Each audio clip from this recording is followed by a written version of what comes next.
Aviso legal.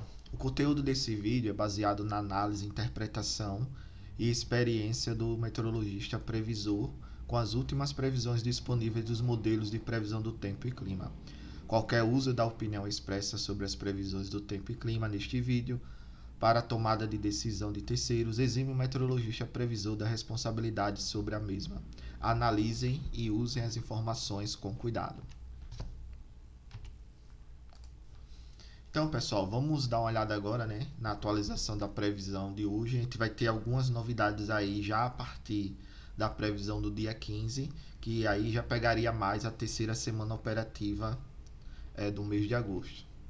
Então, o que a gente observa claramente é que até o dia 14, mais ou menos, dia 15, a gente continua tendo a atuação desses sistemas de alta pressão aqui, que é o bloqueio, na verdade, ele está fixo em baixos níveis, aí sobre o país, mas em médios níveis e altos, você vê que existe essa movimentação desses centros de alta. Com isso, o que a gente observa é que até o dia 14, mais ou menos, a gente vê aqui a maior parte do país apresentando um tempo seco, E o destaque para essa época do ano, na verdade, é a região sul. A gente deveria ter umas chuvas aí significativas e manter aí as zenas relativamente altas próximo a MLT. Mas a gente não está tendo e até o dia 13, dia 14 mais ou menos, a gente não vai ter aí grandes mudanças nesse padrão e o sul deve secar cada vez mais. Depois ali, quando chega no dia 14, 15, o sistema, vai entrar um sistema de alta pressão aqui na região do Uruguai, Rio Grande do Sul, vai empurrar um pouco essa alta aqui para a região do Oceano Atlântico e ela deve ficar um pouco aqui nessa região aí durante um período, pelo menos até o dia 21, 22. Claro que ainda está fora do horizonte de previsão, mas pode ser que ela passe um pouco mais tempo lá do que em si ela retornar para cima do país. Mas a gente já vê claramente que ela fica aqui nessa localização e com isso ela acaba aqui liberando toda essa região aqui. Ele começa a apresentar uma baixa pressão mais acentuada, ou seja, a pressão fica mais baixa do que normalmente acontece nessa época do ano.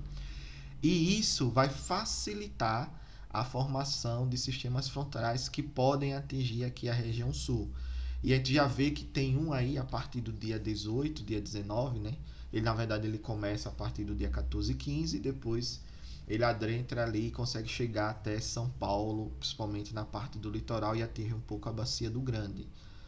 Mas, nesse primeiro momento, como está muito seco, a gente não deve ter uma resposta tão grande na região sudeste, mas na região sul, como lá é mais rochoso, Então, pode ser que a gente tenha uma resposta melhor.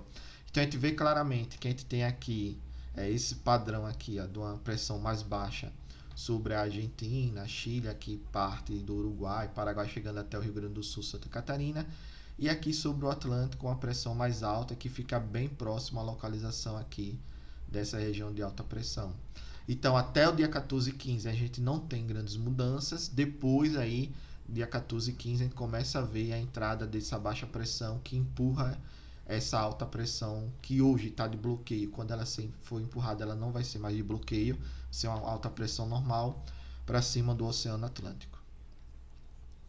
E daí o que acontece? Com esse movimento, a gente percebe que a frente ela consegue avançar e ela consegue ajudar a organizar a chuva aqui, principalmente nessa região aqui do Rio Paraná, que é a região incremental Itaipu, aqui do lado do Mato Grosso do Sul, um pouco aqui no Paranapanema e Paranaíba.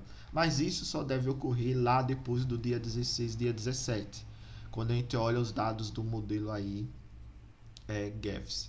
O GFS, o GEFS e o SMWF, eles concordam que vai ter essa chuva, mas a localização ainda não é tão bem definida, A gente vai ver no final que os modelos do ONS eles estão divergindo bem, tanto na localização quanto no valor numérico das chuvas, mas pela tendência que a gente observa aqui dos campos de pressão e vento, a gente observa que realmente essa alta deve se afastar e deve liberar a atmosfera aí para o retorno dessa chuva já aí em meados ou no fim da terceira semana operativa.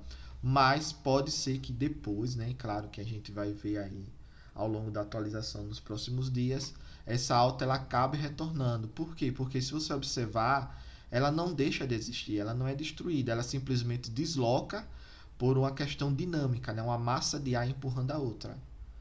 mas ela pode sim, né, depois da passagem aqui dessa baixa pressão, ela pode sim retornar aqui para próximo ao continente e no final do mês trazer aí um novo bloqueio atmosférico, por exemplo. E o que a gente tem que fazer agora é acompanhar para ver o que vai ocorrer, ok?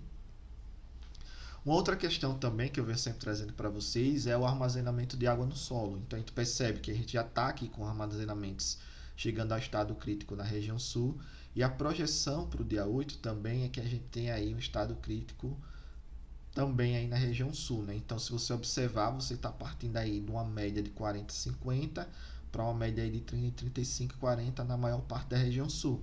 E isso vai se refletir no escoamento base aí das bacias da região sul, que a gente já observa que está caindo já, e quando as próximas chuvas vierem, primeiro você vai ter que ter aí um aumento desse, para depois ter desse escoamento base, para depois você ter uma resposta nas vazões e na ina da região sul, ok?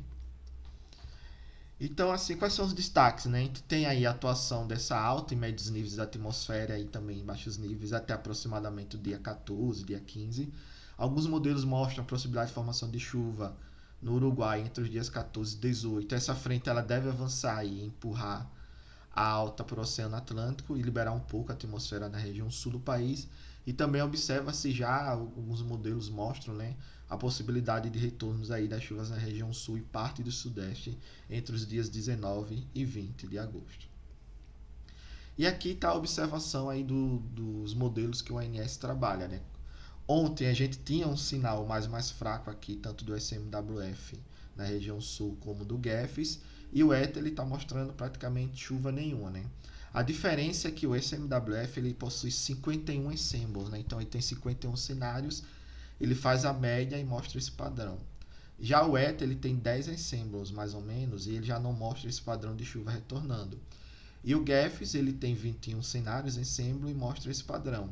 Então, o modelo que melhor representa, né, o que realmente acontece aí sobre o país, geralmente é o SMWF, mas acompanhar para ver aí o que vai acontecer nos próximos dias. E lembrando que essa chuva aqui, a maior parte, ela se concentra a partir do dia 13, a partir do dia 13, né, pega 13, 14, 15, e essa chuva aí em si, ela está mais relacionada à passagem dessa frente.